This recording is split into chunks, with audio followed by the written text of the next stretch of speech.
Cadbury dairy milk नाम तो आपने ज़रूर सुना होगा और कभी ना कभी इसे टेस्ट भी किया होगा।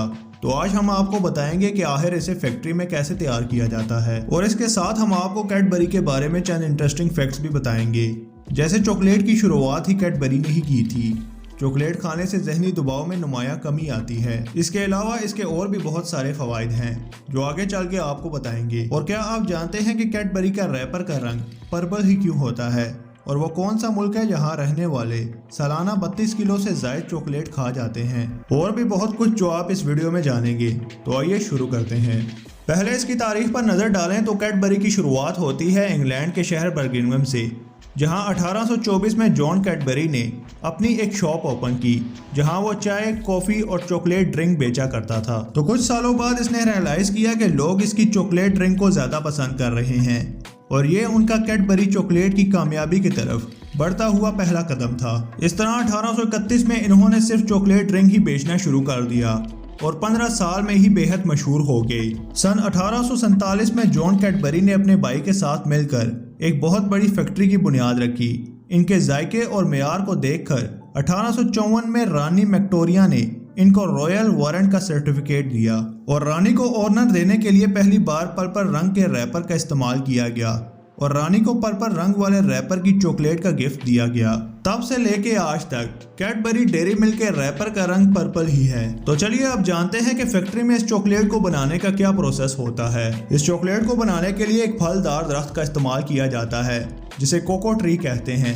दरख्त के साथ लगे फलों को तोड़कर एक जगह इकट्ठा किया जाता है और फिर इनके अंदर मौजूद सीड्स यानी बीजों को बाहर निकाला जाता है। बाद में इन बीजों को धूप में 3 से 4 दिन तक सुखाया जाता है।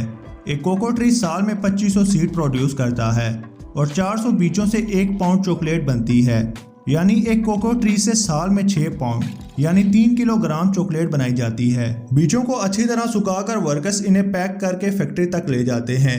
यहाँ आपको बताते चलें कि वेस्ट अफ्रीकन कंट्रीज पूरी दुनिया के मुकाबले में 70% ज्यादा कोको सीड्स प्रोड्यूस करती हैं और पूरी दुनिया को एक्सपोर्ट भी करती हैं। फैक्ट्री में इन बीजों को सबसे पहले रोस्टिंग मशीन में डाला जाता है जहां गर्म हवा 50 मिनट तक इन्हें अच्छी तरह रोस्ट करती है।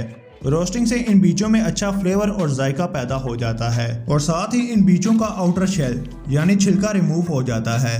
बाद में इन बीजों को एक्सट्रैक्टर से गुजारा जाता है।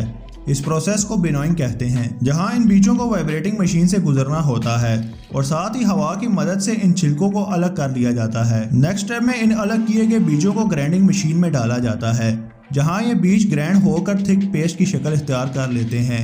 इस पेस्ट को कोको मास या कोको लिकर कहते हैं। बाद में इस लिकर को एक हाइड्रोलिक प्रेस से गुजारा जाता है जहां पर लिकर से कोको बटर को अलग कर दिया जाता है, जिसको बाद में मिल्क और शुगर के साथ चॉकलेट बनाने के लिए डाला जाता है और लिकर हार्ड फॉर्म में तब्दील हो जाता है जिसे पीस कर पाउडर बना लिया जाता है। फिर इस पाउडर को कोको बटर के साथ एक खास मिकदार में मिलाया जाता है और फिर इसे दुनिया भर के चॉकलेट फैक्ट्रीज में सप्लाई करने के लिए एक ड्रॉप डिपोस्टर मशीन की मदद से चोको चिप्स में तब्दील कर लिया जाता है। तो आइए अब देखते हैं कि डार्क चॉकलेट और मिल्क चॉकलेट कोको मास, कोको बटर, मिल्क पाउडर और शुगर के साथ कैसे तैयार की जाती है। फर्स्ट स्टेप में कोको चिप्स को मेल्टिंग मशीन में डाला जाता है जहां हाई टेम्परेचर से चिप्स पिघल जाती है और साथ ही कोको बटर को मेल्टिंग मशीन में भेज दिया जाता है। मिल्क चॉकलेट बनाने के लिए इसमें सभी चीज़ों के साथ मिल्क पाउडर भी डाल दिया जाता है, लेकिन यहाँ पर अभी डार्क चॉकलेट ही बन रही है। उसके बाद इस मेल्ट हुए कोको बटर को स्टील के बड़े टैंक्स में रखा जाता है। जैसे शुगर चॉकलेट में इस्तेमाल होने वाला सबसे अहम इंग्रेडिएंट है तो इसीलिए इसे सबसे ज्यादा तवज्जो की जरूरत होती है। शुगर को एक बड़ी छन्नी में डाला जाता है ताकि बैरूनी अज्जा अलग किए जा सकें। इसके बाद इसे शुगर साइलम में भेज दिया जाता है। नेक्स्ट स्टेप में इन तमाम इंग्रेडिएंट्स को वैन साइलम में भेज दिया जाता है और फिर इन तमाम अज्जा को कंटिन्यूस मिक्सर में मिक्स किया जाता है। ये हुडकार मशीन इंसानी अमल दखल को काफी कम कर देती है। प्रोडक्शन प्लान के मुताबिक सभी इंग्रेडिएंट्स जैसे कि milk powder, cocoa powder, cocoa butter और कोको मास को मिक्सिंग लाइन में भेजा जाता है और एक कंटिन्यू मिक्सचर में मिक्स होने के बाद अब ये तैयार है। इंग्रेडिएंट्स को बेहतर तरीके से ग्राइंड करने के लिए मिक्सचर को सर्कुलर रिंग से गुजारा जाता है जो इन्हें मिक्स करके आगे भेज देता है। कन्वेयर पर बहता हुआ मिक्सचर पर नजर रखी जाती है। उसके बाद ये मिक्सचर एक बफर टैंक में एक पाइप लाइन के जरिए स्टोर किया जाता है। फिर ये मिक्सचर इस टैंक से रिफाइनिंग स्टेशन की तरफ ट्रांसफर होता है। दोस्तों, एक सिल्की और स्मूथ टेक्सचर बनाने के लिए रिफाइनिंग सबसे अहम मरहला होता है। चॉकलेट में मौजूद कोको सॉलिड्स और शुगर क्रिस्टल के ज़र्रात को कम करने के अमल को रिफाइनिंग कहते हैं। इसका मकसद 18 से 22 माइक्रोन के साइज के पार्टिकल्स को बनाना है।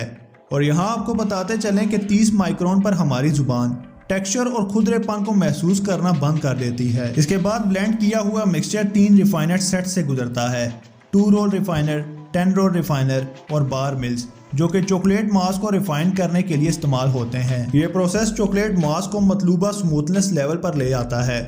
इस तमाम प्रोसेस में टेम्परेचर और मॉइस्चर को कंट्रोल रखा जाता है। इस ब्लेंड किए हुए रिफाइनर को एक और वाइब्रेटिंग सीविंग रिफाइनर से गुजारा जाता है।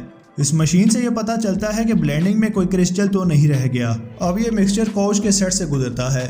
इस प्रोसेस में चॉकलेट को मजीद कुछ घंटों के लिए हीट पर रख कर मिक्स किया जाता है। इस मरहले में लेसिथिन, जो कि एक वेजिटेबल सॉस फैट की तरह होता है, इसकी बहुत ही मामूली सी मिकदार ऐड की जाती है। लेसिथिन चॉकलेट के लिए बहुत अहम होता है, जो कि चॉकलेट की चिपचिपाहट को कम करता है, चॉकलेट के फ्लेवर को भी बढ़ाता है और इसकी फ्रेशनेस में भी इजाफा करता है। इसके बाद चॉकलेट को मजीद हीट दी जाती है ताकि गैर जरूरी फ्लेवर्स को खत्म किया जा सके। अब काउच से अगले चॉकलेट मिक्सचर को मोल्डिंग स्टेशन में भेजने के लिए साइलम में स्टोर किया जाता है। तमाम मोल्डिंग स्टेशन में भेजने से पहले चॉकलेट मिक्सचर को एक टेम्परिंग मशीन में रिक्रिस्टलाइजेशन के लिए रखा जाता है ताकि चॉकलेट को मजीद स्मूथ किया जा सके। दोस्तों, कैडबरी चॉकलेट जो हम मज़े से खाते हैं, यकीनन ये बहुत पेचीदा मराहिल से होकर तैयार होती है और यही वजह है कि ये अपने मेयार में कोई सानी नहीं रखती। अब बारी आती है चॉकलेट को एक खास शेप देने की और पैकिंग की। एक ऑटोमेटिक मशीन मोट स्प्रे को एक कन्वेयर पर फैलाती चली जाती है, जिसके बाद इन ट्रेस को नीट एंड क्लीन किया जाता है। फिर रोटेटरी डिपॉजिटर स्टेशन पर इन ट्रेस में चॉकलेट भरी जाती है, जैसे कि आप अपनी स्क्रीन पर देख रहे हैं। नेक्स्ट स्टेप में इन ट्रेस को ठंडा करने के लिए एक कूलिंग चैम्बर में रखा जाता है। और अब बारी आती है सबसे लास्ट स्टेप, यानी पैकिंग की। लेकिन उससे पहले इन सब चॉकलेट्स को एक मेटल डिटेक्टर से गुजारा जाता है, जिसके बाद बारी आती है इन्हें पैक करने की। और क्या आप जानते हैं कि 100 ग्राम चॉकलेट में सिर्फ 50 ग्राम शुगर ही होती है। ये फैक्ट्री 1 मिनट में 400 बार चॉकलेट्स बना लेती है। और आपको ये जानकर हैरत होगी कि ऑस्ट्रेलियंस और न्यूजीलैंडर्स हर साल 32 किलो तक चॉकलेट खा जाते हैं और कैडबरी की हर साल 350 बिलियन बार सेल होती हैं। तो दोस्तों, कैसी लगी आज की हमारी वीडियो अच्छी लगी है तो इसे लाइक ज़रूर करें और चैनल सब्सक्राइब करना ना भूलें। मिलते हैं एक नई वीडियो में, तब तक के लिए अल्लाह हाफिज़।